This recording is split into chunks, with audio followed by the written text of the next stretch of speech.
दोस्तों स्वागत है आपको। दोस्तों भारत के स्टूडेंट्स को आज एक बड़ी डिसीशंस लेनी है कि एग्ज़ाम ज़्यादा इम्पोर्टेंट है या उनकी लाइफ। आज के इस वीडियो पर बात करेंगे यूजीसी के कुछ गाइडलाइंस के बारे में। दोस्तों ये वीडियो अगर आप यूट्यूब पर देख रहे हैं तो इस चैनल को सब्सक्राइब कीजिए और अगर फेसबुक पर देख रहे हैं तो इस पेज को लाइक कीजिए। कोरोना वायरस के सिचुएशन चल रहे हैं, केसेस लगातार बढ़ रहे हैं, मगर अथॉरिटीज़ को एग्ज़ाम लेने की पड़ी है। कोरोना वायरस ने हमारे उतार चढ़ाव वाले ज़िंदगी पर फुल स्टॉप लगा दी। Final year exam, semester exam जो अब तक हो जाना चाहिए था वो अब तक नहीं हुआ। पिछले 29 अप्रैल को यूजीसी ने final year exam, semester exam के डेट 31 जुलाई तक पुश कर दी। लेकिन ये यूजीसी है क्या? यूजीसी यानी यूनिवर्सिटी ग्रांट्स कमीशन, ये एक स्टैट्यूटरी बॉडी है जो इंडिया के हायर एजुकेशन के स्टैंडर्ड्स मेंटेन करते हैं। सन 1952 में सरकार ने निर्णय लिया कि केंद्रीय और अन्य उच्च शिक्षा संस्थानों को दी जाने वाले वित्तीय सहयोग के मामले को यूनिवर्सिटी ग्रांट्स कमीशन के अधीन लाया जाएगा। इस तरह 24 दिसंबर 1953 को तत्कालीन शिक्षा मंत्री मौलाना अबुल कलाम आज़ाद ने औपचारिक तौर पर यूनिवर्सिटी ग्रांट्स कमीशन की नींव रखी थी। इसके बाद हालांकि 1958 में जाकर ही यूजीसी को संसद में पारित एक विशेष विधेयक के बाद सरकार के अधीन लाया गया और तभी औपचारिक तौर पर इसे स्थापित माना गया। भारत भर में क्षेत्रीय स्तर पर अपने कार्यों को सुचारू रूप से आरंभ करने के लिए यूजीसी ने कई स्थानों पर अपने कार्यालय खोले। विकेंद्रीकरण की इस प्रक्रिया में यूजीसी ने देश में 6 स्थानों पर अपने कार्यालय खोले। इसका मुख्यालय नई दिल्ली में है और इसके 6 क्षेत्रीय कार्यालय पुणे, भोपाल, कोलकाता, हैदराबाद, गुवाहाटी और बेंगलुरु में है। इस साल के मार्च महीने में हम सभी ने सोचा कि लॉकडाउन से कोविड-19 कंट्रोल में आ जाएगा, लेकिन मौजूदा समय में India 3rd worst affected nation in the world है और इसकी वजह से काफ़ी सारा स्टेट्स में डिक्लेयर किया गया कि एग्ज़ाम नहीं होंगे। लेकिन अब यूजीसी चाहता है कि सितंबर 2020 से पहले final year exam, semester exam हो जाना चाहिए। मगर अब स्टूडेंट्स क्या करें, किसकी बात को मानकर वो बैठे, स्टेट की या यूजीसी की? मगर यूजीसी की गाइडलाइन कोई एडवाइस नहीं है बल्कि ऑर्डर है। सारे यूनिवर्सिटी जो इसके अंदर आते हैं उनको फॉलो करनी ही पड़ेगी।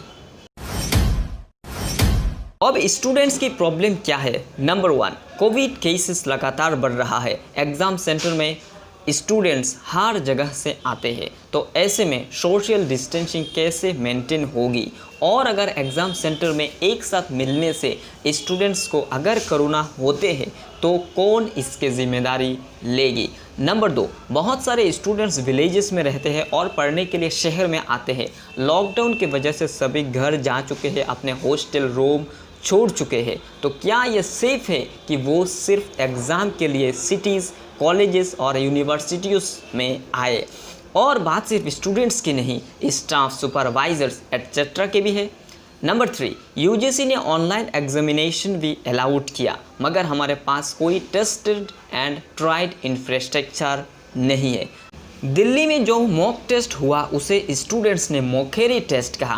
बार बार दिल्ली यूनिवर्सिटी के सर्वर क्रैश हो रहे थे, स्टूडेंट्स अपने फाइल फॉर्म रजिस्टर नहीं कर पा रहे थे। प्रॉब्लम्स बहुत ज़्यादा थे और है, और यह दिल्ली यूनिवर्सिटी का केस है। देश के लाखों यूनिवर्सिटीज़ और कॉलेजेस का क्या हाल होगा? यूजीसी के एक सीनियर ऑफिशियल कहते हैं कि it is important to maintain academic credibility.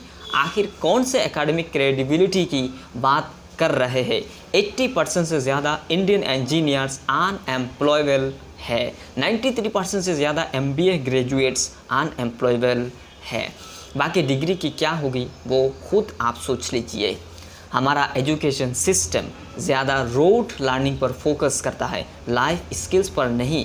हालांकि आपकी ज़िंदगी में मार्क्स से कई ज़्यादा नॉलेज, स्किल्स और पर्सनैलिटी के वज़न है। बहुत सारे लोग कहते हैं लॉकडाउन के बीच लिक्विड शॉप्स यानी कि वाइन शॉप्स खोल दिया गया था, तो कोरोना तो वहाँ पर भी हो सकते हैं। लेकिन यहाँ पर आपको समझने की ज़रूरत है कि वाइन शॉप्स में जाना या ना जाना वो बिल्कुल पर्सनल चॉइस है। कोई भी सेंसिबल पर्सन चूज़ कर सकता है कि ऐसी सिचुएशन में वाइन शॉप्स में जाना चाहिए कि नहीं, लेकिन ये सेम चॉइस स्टूडेंट्स के लिए नहीं हो सकता। उन्हें एग्ज़ाम सेंटर में जाना ही पड़ेगा। एक तरफ डिग्री की बात है और एक साल पीछे हो जाने की बात, दूसरी तरफ ज़िंदगी के बात है, अपने पैसे की बात है। क्या किसी ने भी सोचा ये जो सारी सिचुएशन है इसका स्टूडेंट्स के मेंटल हेल्थ पर क्या असर हो रहा है? आज भी यूजीसी कह रहा है शायद सितंबर में भी एग्ज़ाम्स पोस्टपोन हो जाए। इसका सीधा मतलब यह है कि कोई भी फाइनल ईयर स्टूडेंट्स को कोविड-19 ख़त्म होने तक इसी अनसर्टेनिटी के साथ जीना पड़ेगा कि एग्ज़ाम होगा कि नहीं, हमें डिग्री मिलेगा कि नहीं, मिलेगा तो कब मिलेगा। बहुत सारे स्टूडेंट्स इंटर्नशिप्स के लिए अप्लाई करना चाहता है, बहुत सारे स्टूडेंट्स पोस्ट ग्रेजुएशन के लिए अप्लाई करना चाहता है, बहुत सारे स्टूडेंट्स जॉब के लिए अप्लाई करना चाहते हैं। अब स्टूडेंट्स अपने लाइफ को तो होल्ड पर नहीं रख सकते। तो अब सोल्यूशन है क्या? फाइनल ईयर स्टूडेंट्स को उनके पिछले ईयर के एग्ज़ाम के एवरेज मार्क्स के हिसाब से अब मार्क्स दे देना चाहिए। कई लोग पूछता है कि तो क्या बच्चों को फ्री में डिग्री दे दिया जाए? नहीं, अगर स्टूडेंट्स के अंडरस्टैंडिंग को समझना है, उनके नॉलेज को समझना है, तो ये ट्रेडिशनल एग्ज़ाम लेने की ज़रूरत तो नहीं। स्टूडेंट्स प्रोजेक्ट सबमिट कर सकते हैं, असाइनमेंट कर सकते हैं, क्योंकि ट्रैवलिंग और एग्ज़ाम सेंटर में जाना इस कोविड-19 सिचुएशन में तो मुनासिब नहीं हो सकता। हम क्या कर सकते हैं? टीचर्स अपने स्टूडेंट को सपोर्ट कीजिए। एम्प्लॉइज़ स्टूडेंट्स के मार्क्स से ज़्यादा उनके स्किल को इम्पोर्टेंस दीजिए।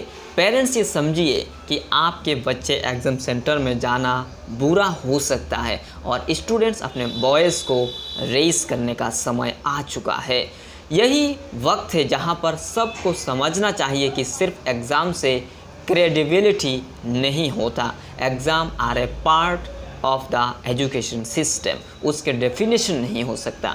मार्क्स आपको प्रोफेशनल दुनिया में सिर्फ एंट्री दे सकता है, वहाँ पर सक्सेस की गारंटी नहीं दे सकता।